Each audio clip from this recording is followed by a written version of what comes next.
हेच पाहिजे. येता काळ असा असणार आहे माझा. शब्द लक्षात घ्या. या देशातला सर्वात श्रीमंत माणूस शेतकरी असतो.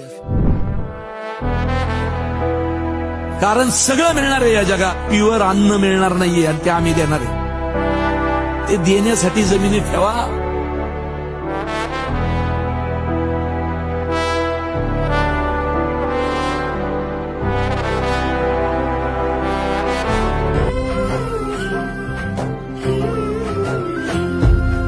इतिहासाच्या पानावरती कोरलेली कहाणी, दख्खनच्या राजाने तख्त हलविले सुलतानी. अब दिख रहा है ना मैं जैसा मैं दिखना चाहिए.